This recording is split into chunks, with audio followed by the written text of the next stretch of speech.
কানসাসে আরও একদিন শেষ হয়েছে আর্জেন্টিনার প্র্যাকটিস সেশন এবং প্রথম ম্যাচটা আর্জেন্টিনা যখন আসলে আলজেরিয়াকে হারলো এরপর তাদের নেক্সট গন্তব্য ডালাসে অস্ট্রিয়ার বিপক্ষে ম্যাচ এবং সেই ম্যাচের আগে আর্জেন্টিনার স্কোয়াডে নাকি বেশ কিছু পরিবর্তন হতে পারে এবং আর্জেন্টিনার কোচ লিওনেল স্কালোনি একের পর এক সুখবরও কিন্তু পাচ্ছেন সেকেন্ড ম্যাচটায় মাঠে নামার আগে। দলে ইনজুরি প্রবলেম ছিল, ইনজুর ফুটবলাররা এখন আসলে ফুল 100% ফিট হয়ে গেছেন। সুতরাং ওই ধারণাটা করা যায় অস্ট্রিয়ার বিপক্ষে আর্জেন্টিনার একাদশে মোটামুটি যেই পরিবর্তনগুলো আসছে সেটার একটা বড় ধরনের সম্ভাবনা রয়েছে। পরিবর্তন আসলে কি হতে পারে?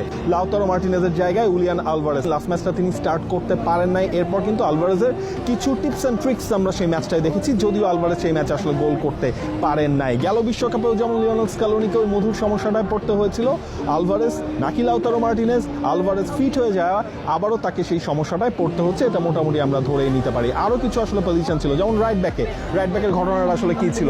মন্তিয়াল তিনি স্টার্ট করতে পেরেছিলেন মলিনা ইনজুরিতে থাকার কারণে, কিন্তু লাস্ট ম্যাচে মন্তিয়াল তিনি নিজেও কিন্তু খানিকটা ইনজুরিতে পড়ে যান এবং মলিনা তিনি হচ্ছে লাস্ট ম্যাচের সেকেন্ড হাফটায় মাঠে নেমেছিলেন। নাহুয়াল মলিনা তিনি আবার রাইট ব্যাক পজিশনে হয়তোবা ফিরতে পারেন এমনটাই ধারণা করা হচ্ছে এবং তালিয়াফিকোরও কিন্তু পুরো দলের সাথে একেবারে ফুল ফেজে তিনি কিন্তু ট্রেনিংটা শুরু করে দিয়েছেন। সুতরাং মেদিনার আসলে যে ফার্স্ট ম্যাচের পারফরমেন্স ছিল তারপর যদি মেদিনাকে আপনি হুট করে ড্রপ করে দেন, এটা হয়ে যাবে হয়তোবা মেদিনার জন্য একটা অবিচার। স্কালোনি হয়তোবা সেই জিনিসটা করবেন না, এই ম্যাচে হয়তোবা স্টার্ট তিনি করবেন, but first choice left back হিসেবে যখন হচ্ছে তালিয়াফিকোকে আপনি ওই জায়গাটায় পেয়ে যাচ্ছেন তখন আসলে বোঝাই যায় এই ম্যাচে হয়তো কোনো একটা স্টেজে তালিয়াফিকো তিনি মাঠে প্রবেশ করবেন। লেফট উইংয়ে নিকো গঞ্জালেস লাস্ট ম্যাচে তিনি মাঠে নেমেছিলেন, তিনি মাঠে নেমে তার সেই ক্যালিবারটা তিনি দেখিয়েছেন এবং আলমাদা যেহেতু হচ্ছে নিষ্প্রভ ছিলেন লাস্ট ম্যাচটার ফার্স্ট হাফে, সুতরাং ওই জায়গায় মনে হয় নিকো গঞ্জালেসকে শুরু থেকে বাজিয়ে দেখতে পারেন লিওনেল স্কালোনি। আমার তো স্পেশালি মনে আছে শেষের দিকে গোলটার সময়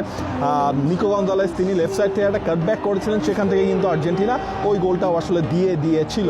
লিয়ান্ড্রো পারেদেসের ইনজুরি নিয়েও একটা প্রবলেম ছিল, পারেদেস কবে ফুল ফেজে প্র্যাকটিসে জয়েন করতে পারবেন সেই অপেক্ষাটা কিন্তু অবসান হয়ে গেছে। পারেদেসও কিন্তু এই ম্যাচের আগে ফুল ফেজে ক্যানসাসে আর্জেন্টিনা টিমের প্র্যাকটিসে জয়েন করেছেন। আর্জেন্টিনা ক্যানসাসের এই পার্ট চুকে তারা ডালাসে চলে আসবে, ডালাসের প্রথম ম্যাচ যেটা হচ্ছে অস্ট্রিয়ার এগেনস্টে তারা খেলবে। সুতরাং লিওনেল স্কালোনি তিনি কি প্ল্যান করছেন, সবশেষ আপডেট কি আছে আর্জেন্টিনা টিম নিয়ে সময় হলে আপনাদেরকে জানিয়ে দেবো আমরা।